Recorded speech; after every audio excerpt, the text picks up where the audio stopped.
Okay. John Aguilar. I'm Los Fresnos High School. I'm the audio video production instructor. I've been here for 11 years. So, like, how did you come? How did you come to want to get this job, and where did you start out of? I worked. After college, I graduated with a degree in radio and TV. I went to University of Houston back then. That was one of the closest colleges that offered the degree.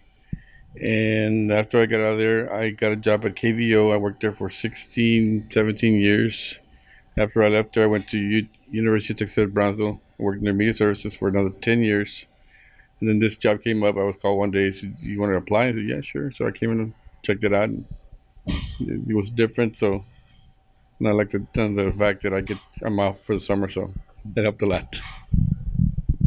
So, when you were young and such, what was like your initial start when you come into the field of communication? Uh, the reason I got into this field was when I was young. I loved to watch a lot of television. Nowadays, I don't watch as much TV. I guess after all the years, I've got tired of watching TV all day long here. So I did like it from when I was a kid. There was only couple of channels back then, and I like watching TV. And I said, maybe something I could try, I could do, and maybe like it, and I did. I mean, since you are a teacher here at the high school, what do you teach the students? Like, what are you trying to give them so they can carry onward if they want to continue in the field? In the morning, the two class no, the two classes I have in the morning are designed for being on front of the camera. We have a morning newscast daily that runs first period, and then I have another class that does news segments for the newscast. They do little informational tidbits like "Did you know?" This day in history, SAT word of the day, and what's the other one? Things that make you go hmm. And so the morning is basically the kids that take this class have to either learn the switcher or learn the audio board or learn to be in front of the camera, and they rotate the functions. So that's one of the requirements I ask of them. You're going to take this class, you need to be in front of the camera. And if they don't want to be in front of the camera, then I let them go somewhere else. The afternoon, my third and fifth, they go. It's more of a learn how to edit videos on a computer and learn how to work a camera. So it's two different types of classes, and a lot of them, they have fun, going out doing a project, come back, inputting the information into the computer, and learn how to edit. And a lot of times, they'll keep me on my toes because they want to try something new or different. And how do I do this? I'm trying to remember how do I learn how to do this? Because after 10 years, you forget certain things, and you have to look it up either on YouTube or the book on how to do a particular function. But it helps. I mean, and the kids, they like it, and it's very rewarding for me because at least they're learning something they can carry on, even if they don't go into the field. I always tell them, well, if you don't do this as a career, you can always use it for a weekend job. Go learn how to shoot weddings or dances or quinceañeras, whatever, and you come back and you edit on a computer. Nowadays it's a lot easier because anybody can be an editor. And when I started out, you had to buy the big bulky machines and the monitors and everything just to do a simple cut edit. And nowadays you can do all kinds of stuff on a computer. So that wasn't available 20 years ago. So now I think anybody can learn how to be an editor or a camera person now. It's a lot easier, and it's very inexpensive compared to what it used to be in the old days. So I always tell them, you don't like this as a career, but you do it on a weekend and you have fun with it, and they do. Some do that. They wind up doing that at the end, afterwards after they leave here. So another question is since you've been doing this for a very long time, how many years have you been in this field exactly? See, I started in '81, and 37 years. 37. And I'll probably retire in about 3 years, so I'll probably get about 40 years. And it's time for somebody else to take over and pick up where I left off. So I think 40 years is enough time to work and then retire. So with 40 years behind your belt, how have you seen how like in the past you used to be able to do almost record anything, but some things were like like off, not on the books and stuff like that. But how has the media has changed when it comes to like the field of communication from like reporting, editing, such like that? When I started out in '81, the TV station they used a different tape format, and everything was if you're familiar with editing. It was called assemble editing. You put two machines, take your raw and your master, and just assemble it, as you would on a computer. But it wasn't it was more time consuming compared to the computer now. And you messed up, you have to go back and fix everything. Now with a computer, you can just drop it in wherever, and you're back to you're back on your way. Back then it was good because you learned the basics of editing the hard way, and as it progressed, it got easier and easier during the years. And I think now the people that work in TV have it a lot easier compared to the way I did it when I started. Because you worked the shift, you were on your feet most of the time, especially if you were doing programming on the air. And nowadays it's all computerized, so you don't have to worry about editing all the next guys, your next shift's commercials for their breaks. Now it's on the computer, so you don't have to worry about once it's in loaded up, it's ready to go. So it's changed a lot. It's a lot easier now than it was 30 years ago. Uh, I didn't like doing that particular function because it was your feet for 8 hours. The only thing you got to sit down was during a football game where you had a lot of long breaks in between. But now I think people that work in TV. I haven't been to a TV station in 20 years, so but I'm pretty sure it's a lot easier now than it was when I was there when I left 20 years ago. Also, with like as a student, like as myself, when it comes to like being able to get like a job in this field, like what are what are the things that a student must, in a sense, must require behind their ears to be able to succeed in this field of study? Well, if you know the camera, you know how to edit, whether it's Final Cut or Premiere Pro or whatever software. And they all have basically the same functions. It just matter, you have to learn something new. It's once you know how to do it, then the other ones are easier to pick up on. Um, Learn how to use the switcher, which is behind me. Run the audio board. Run the camera. You got all those things behind you. You have an easier way to get in, as opposed to not ever doing anything before, where they have to train you from the ground up. And I think kids today have a easier way of without they can get a part-time job at a TV station here locally before they start college because they already have some of the background. And I know some of the TV stations down here in the valley do hire kids right out of high school, for part-time camera or news or whatever, or the little jobs behind the scenes. And so I think the kids today have it now a lot easier than it did when I was starting out. I lucked out because the TV station I worked at didn't want to hire anybody experienced. They wanted to train them their own way, so they were hiring people with no background experience. I was one of the few that had a degree. Everybody else was just right off the street. It's kind of hard today to do that now because people want, they want somebody that has knowledge of the business and or the equipment and stuff. And so I would think it would be easier now for a student like yourself or anybody to get a job because you have it in the high school, you learn in high school, when you go to apply, you have some background. And me, I had to go to college to get the 4 year degree, and then even then at the college, not everybody gets hands on training. So back then, no, not everybody got hands on training. I don't know about today, but back then I didn't. I already got hands on training when I got my degree. So as long as you have that hands on training background, it's a lot easier to find a job. Like what you said, like you don't know if like college, but in college though, like a majority of like the classes I've taken, they've advised like maybe you should get some hands-on training, but majority of the time they don't, except with the exception of the like the senior type classes where like no, you're gonna go out there, talk to people, and like do and get the hands-on training yourself. Because I know there's a club of in UT at UTRGV where they basically tell you you're a reporter, so go start reporting right off the bat. Because I noticed like when exiting out of high school, that one thing I was missing was the familiarization that you need to be out you need to be out in the world, look for stories, and like always think of like what can I write about. And like, Mr. Melendez, like the one thing he strived was like to teach his students to like know how to write a story, which helped me a lot when I get into college because I did not know you need to be writing stories. So like if you ever want to like tell a student like you should like even though you might not need it, it's better to have in your back pocket.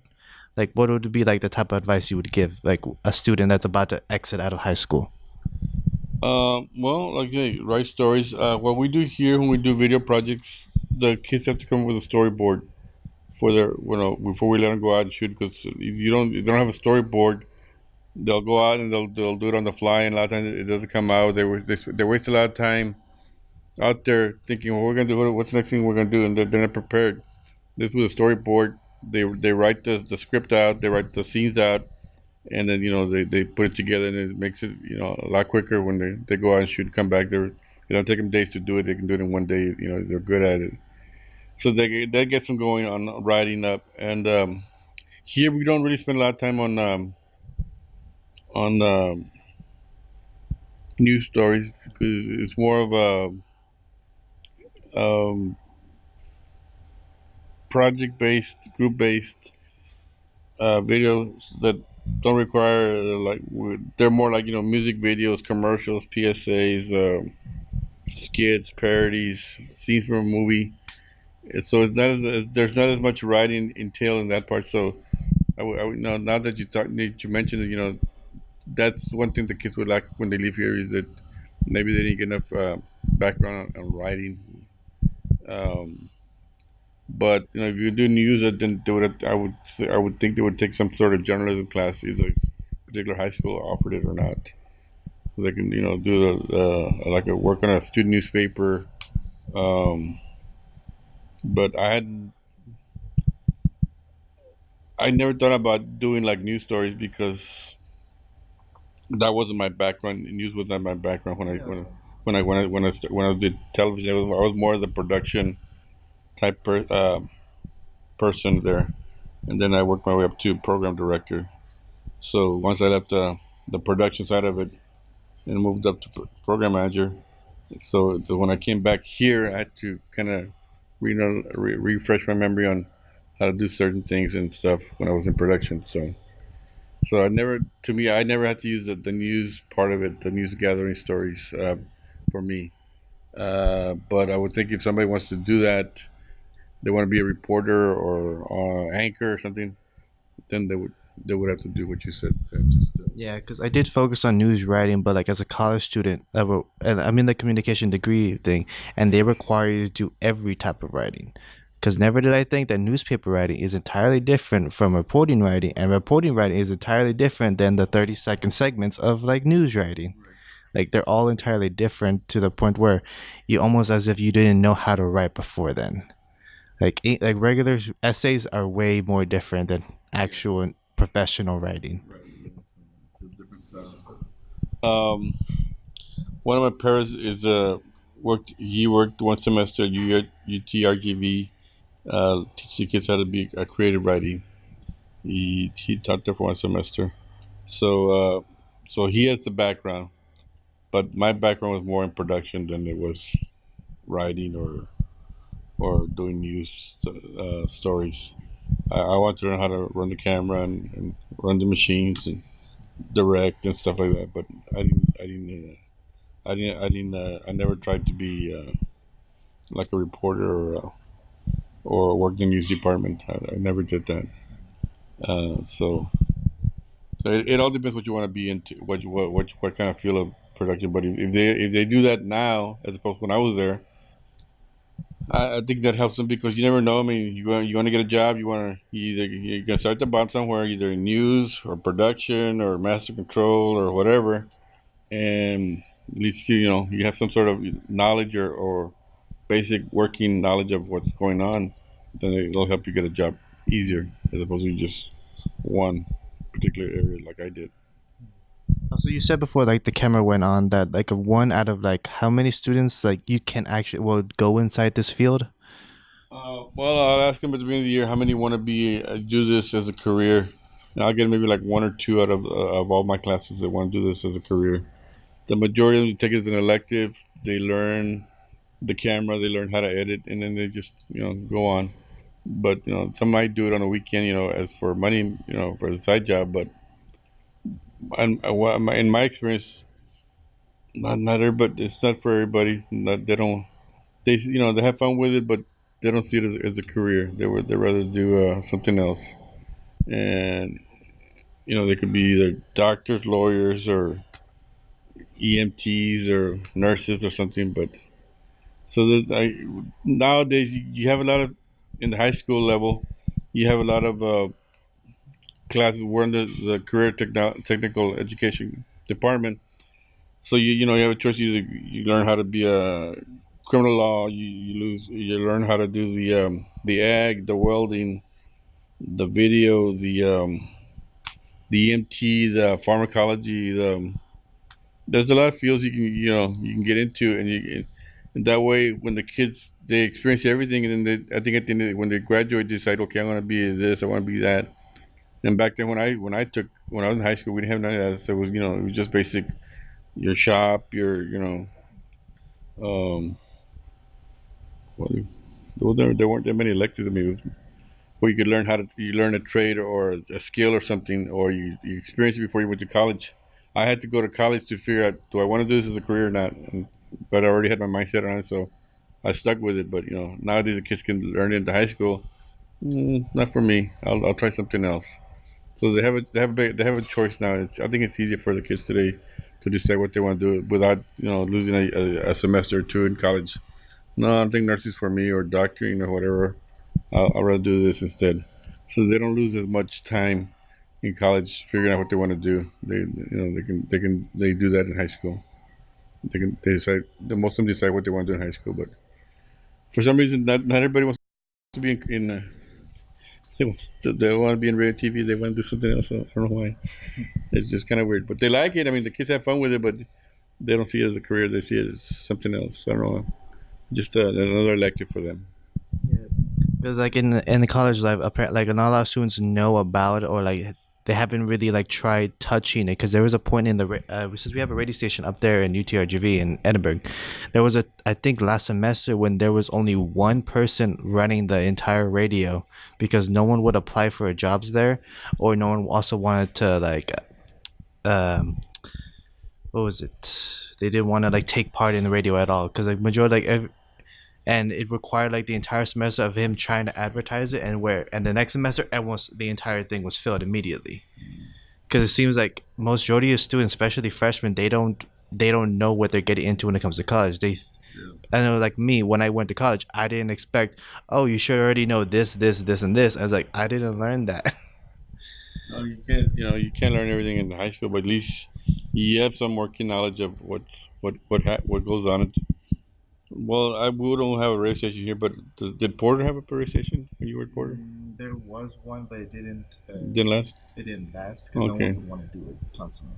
I know they used to have one here years ago, but I don't know what happened to it. When I got here 11 years ago, it was already gone. But if you want to work in radio, a lot of kids today, is it's radio now. A lot of it's automated, so you can pre-record all your stuff and mix it in with your commercials and your music, and you don't have to be on live.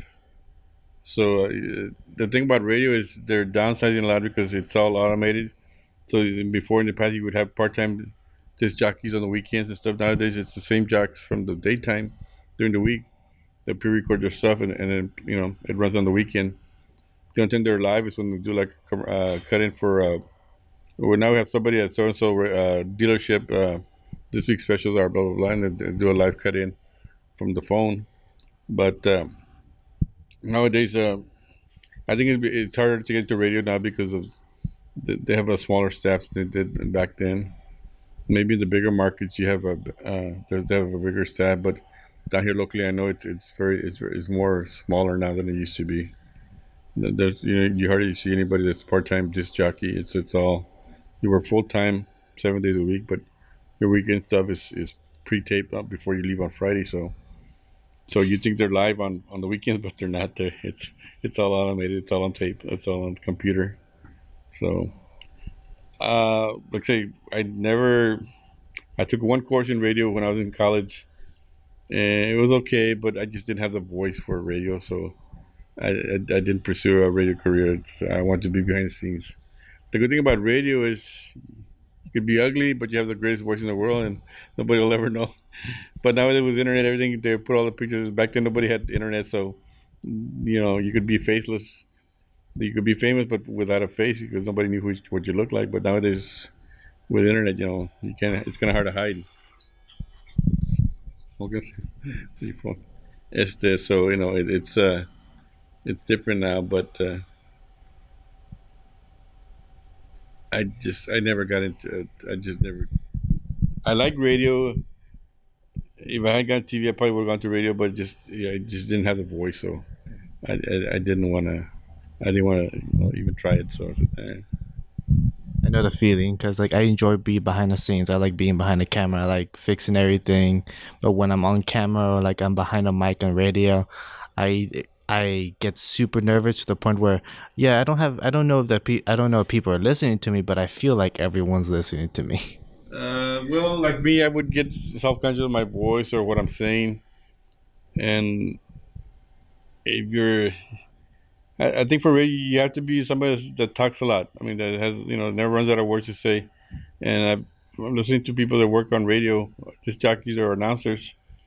They're very good at what they're saying, and they can expand on what they're saying.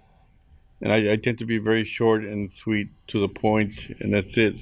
And that wouldn't help me in radio because I would run out of words to say before I would finish. So, like I say, for radio you need to have you need to be a talker. If you can't yap, then you're in trouble. You have to have a good command of the language and the enunciation. What you're gonna say next, you always have to think ahead. So it's not as easy as it sounds. So it just it's not for everybody. You have to be very skilled at what you're doing at, especially for radio. Coming from the production side, how is it different? Like to someone who wants to go behind the camera, like and go for like like the bigger things, that is like the news productions, like TV. Well, nowadays it's just more advantages because you have more networks than there was back then. You have to start out somewhere. You start off a small station, maybe here in the valley, and you work your way up. But if you think about it, like the market, they always say you go to a small markets and work your way up to a medium sized market, and then you work up to the big markets. But the valley is not exactly a small market like it used to be. Um, I think we're number 84 out of 200 and some odd markets in the United States. Usually, if you're in the top 100, you're in pretty good shape. But like say, I'll use Corpus as an example. Everybody thinks Corpus is a bigger market because Corpus is a big city. But the Corpus market is like number 127. Has been there for years, and the valley's been gradually growing up. The market would be even bigger, except they don't count Mexico, like Matamoros and Reynosa, as part of the market size.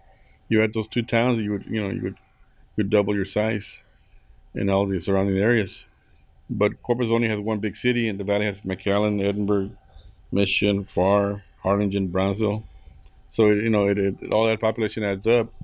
So we're considered a bigger market. And radio's even I think radio were number 59 or something the last time I looked. So I don't know how the radio market works compared to the TV market. Because radio kind of it stretches out further bit than a TV signal. So we're not in bad shape as it used to be. Pay wise, I think they haven't caught up with the rest of the bigger markets. When I left, no, you weren't getting rich.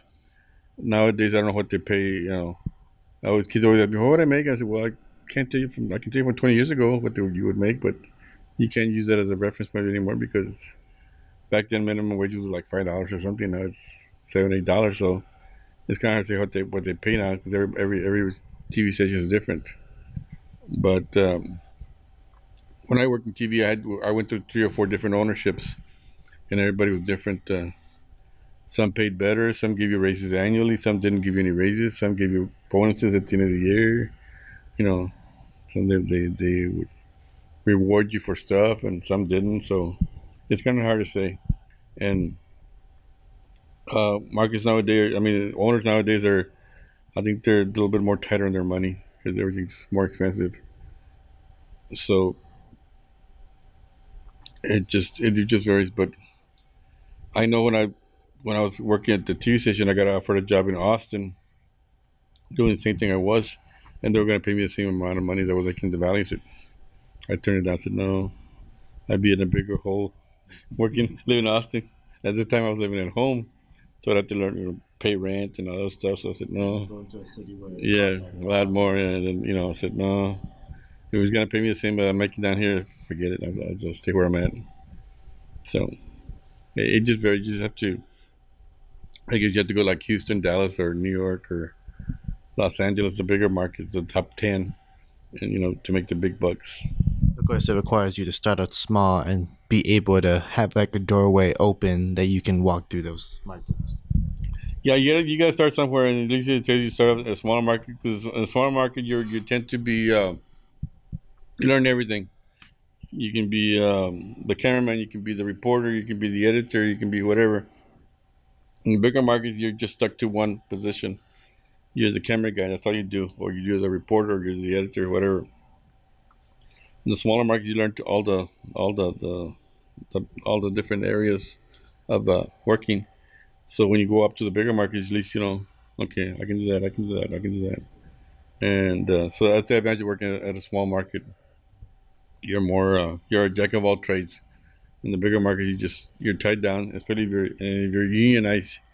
I've worked with people that were in unions, and they said, at my station, I can't go up and change the light. It has to be but somebody from the union has to go up there and change the lights. Something. Really? I said, yeah. Yeah, I change the lights. The lights go out. I just go up there and climb the ladder and do it myself. I don't wait for an engineer or somebody to do it. I just do it myself. So it's a little bit different in a bigger market because it's more specialized.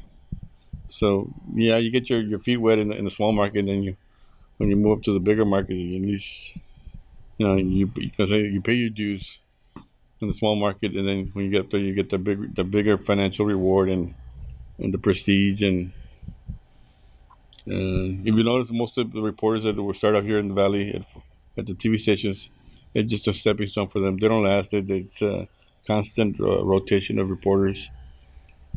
The only ones that last are the anchors because they get paid a lot more than reporters, and if they get paid enough, then they'll stay here. But just look at Channel 5. I mean, their reporters have been there forever. I mean, not the reporters, they're anchors. Most started there young, and now they're getting older now, and they probably retire from there. As opposed to they could have moved on a long time ago. But then some of the younger reporters move on, and some will go over work for CNN or whatever, or they'll go from here to San Antonio to Dallas, and then from Dallas to Los Angeles or New York, and then from there they go to the networks like Fox or CNN. So it just if you're gonna do this as a career, you're gonna have to either have a very understanding wife or family. You're gonna be making a lot of moves along the way, and it's I'm pretty sure it's hard on certain families, constantly moving around. But my idea would be don't get married right away. Be single, get it out of your system, and then once you're established, then you get married. That way you don't have to worry about moving around as much as you did when you were younger. Going back to like your experience and such, did you ever have any like any run-ins with the law or like any legal troubles like when you're doing all your work? Because I know like in at least as students here, we always had to be wary of like the rules. Because like now like you can't be at HEB and start recording without being questioned to leave because it's private property and such like that. Because like there a lot more laws now are a lot actually a lot more organizations are being a lot more tight-lipped when it comes to like recording on the premises and such like that. Did you ever have any trouble like that when you were younger? No, I think back then it was different. And um, I think back then they didn't mind, the free publicity. You can see an HEB logo in the background, so I don't think they were. But nowadays, with everybody with cameras and cell phones and the little small DSLRs, cameras. With since you're a high school teacher, what are some of the things that you would like to give your students, like when they want to carry on the communication field when they enter college? Um, if they're interested in college, I tend to give them a little more input into their what they're gonna do when they get to college. I've had several kids go to UT Austin. The only thing that they lack when they leave here is we use Final Cut Pro 7 as our as our main editing software, and nowadays they use either 10 or Premiere Pro. Uh, Final Cut 10 is kind of I never got into 10, and a lot of the old timers like myself prefer the older one, the 7, because 10 was is more like iMovie on steroids, and Premiere Pro is very similar to Final Cut Pro in the way the timeline and the way it's set up. But I just never my certification was in Final Cut, and so I didn't really just haven't gotten around to learning Premiere Pro, and I'm pretty sure I'll pick it up just as fast as the kids pick it up because I already know Final Cut. So they're very similar in the way it's set up, but I just haven't really learned it. Going back to your past, like what have you done in the past that have led you up to this point? Well, I went to University of Houston, got my degree there. Back then, this wasn't offered at high school, so I had to learn it while I was in college, and most of it was on book learning. It was hard to get into. There was like 900 students taking the degree, and it was only like 12 people would get hands-on experience at a TV station. So it was very hard to get it hands-on back then. Nowadays, you get it on at the high school level, and so when you get to college, you have an advantage if the high school didn't teach audio video production or media technology.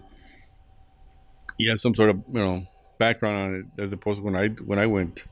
So when I got out of high school, I mean when I got out of college, I went to I got a job. KVO had just started opening, so one of the original staff members there when they came on the air, I started working there about 5 months before they came on the air. It gave us time to learn our craft better. So when we started working on the air, we were ready to go. And I was there for about 16, 17 years. I did everything from production, commercials. I did everything except maybe news. I never really got into the news part of it when they did have news. It was more production, master control, satellite coordinator. Then I worked my way up to program director. And then when I left there, then I went to work at the old UTB TSC college and worked in their media services department. Did a lot of recording for the university. And then when I left there, I got a call saying, "Do you want to teach as the kids how to the the television part of it?" The other teacher getting ready to leave, so they were looking for somebody. So I've been here 11 years now. So and just like yesterday, I started here. So and it's changed a lot since even the 11 years I've been here. It's more computerized. Back then, they were still using tape machines. Nowadays, it's all on computers. I mean, they had computers back then, but you imported from a tape instead of a SD card or flash card or whatever. So now the tape is I'm basically obsolete now. Back then, when I started here, it was still being used, but now it's gone. It wouldn't use tape anymore. So it's changed a lot over the last 37 years that I've been doing working some sort of in the field of broadcasting or television. So, how did you start out? Like when you first once you left college, what did you start out on? When I started my working at the TV station, I started out in master control, maybe 2 days a week. Master control is when you worked the board running your local programs, your network programs. You basically sit there for 8 hours watching TV, I guess. Except back then we were always editing for the next person's shift or commercial breaks. Nowadays all the commercials are on computer, so once it's imported into the computer, you don't have to. Back then we had to constantly be dubbing commercials for the next shift, so it was the same thing over and over and over. So we weren't really we were always on our feet when we were running commercial breaks. We were editing commercial breaks for the next guy. Um, Then I knew I didn't like that. 'Cause I wanted to learn production. So we back then when I was at the TV station, we did the old Johnny Canales show. So I got to learn that side of it. I started as a cameraman, then I worked my way up to assistant director. I did some audio, and then we had at the one time we had like maybe 4 or 5 local programs. We did a different show every day. It was either religious or variety, or we even had a game show at one time. So it was always something doing. It was different, and so I got to learn a lot of stuff on the production side, and also got to go out and shoot commercials for for local companies. Um, and then after that, I worked my way up to program director, which meant moving up, and that was more of an office type position where I didn't have to edit or anything. I just dealt with syndicators and stuff like that, and got to meet a lot of people from different, got to meet syndicators from Paramount, Universal, whatever back then, and they would bring you programs. They want to run their programs on the syndicated programs, whether reruns or brand new programs. So you get to you look at it, and you show it to the manager, and then they'll decide what shows get picked up for the next year, what new syndicated programs. The big ones, the real big deals were always done like our owner back then only had like maybe 5 or 6 stations across Texas.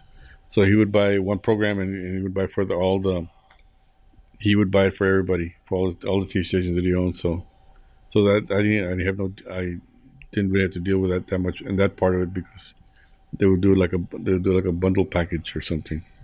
But so I got to learn a lot of stuff from I did everything except maybe sales.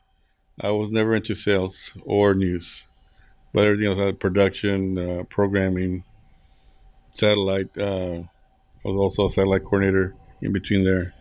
So we record all the programs that we had to download from the satellite, syndicated programs.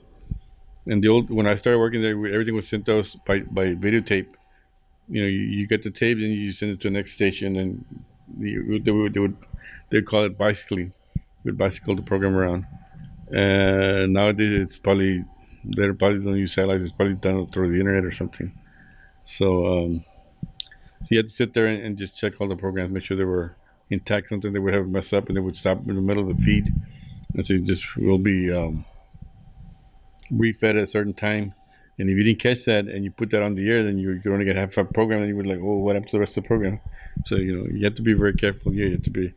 You need to check that you'd be out the door because it makes the station look bad.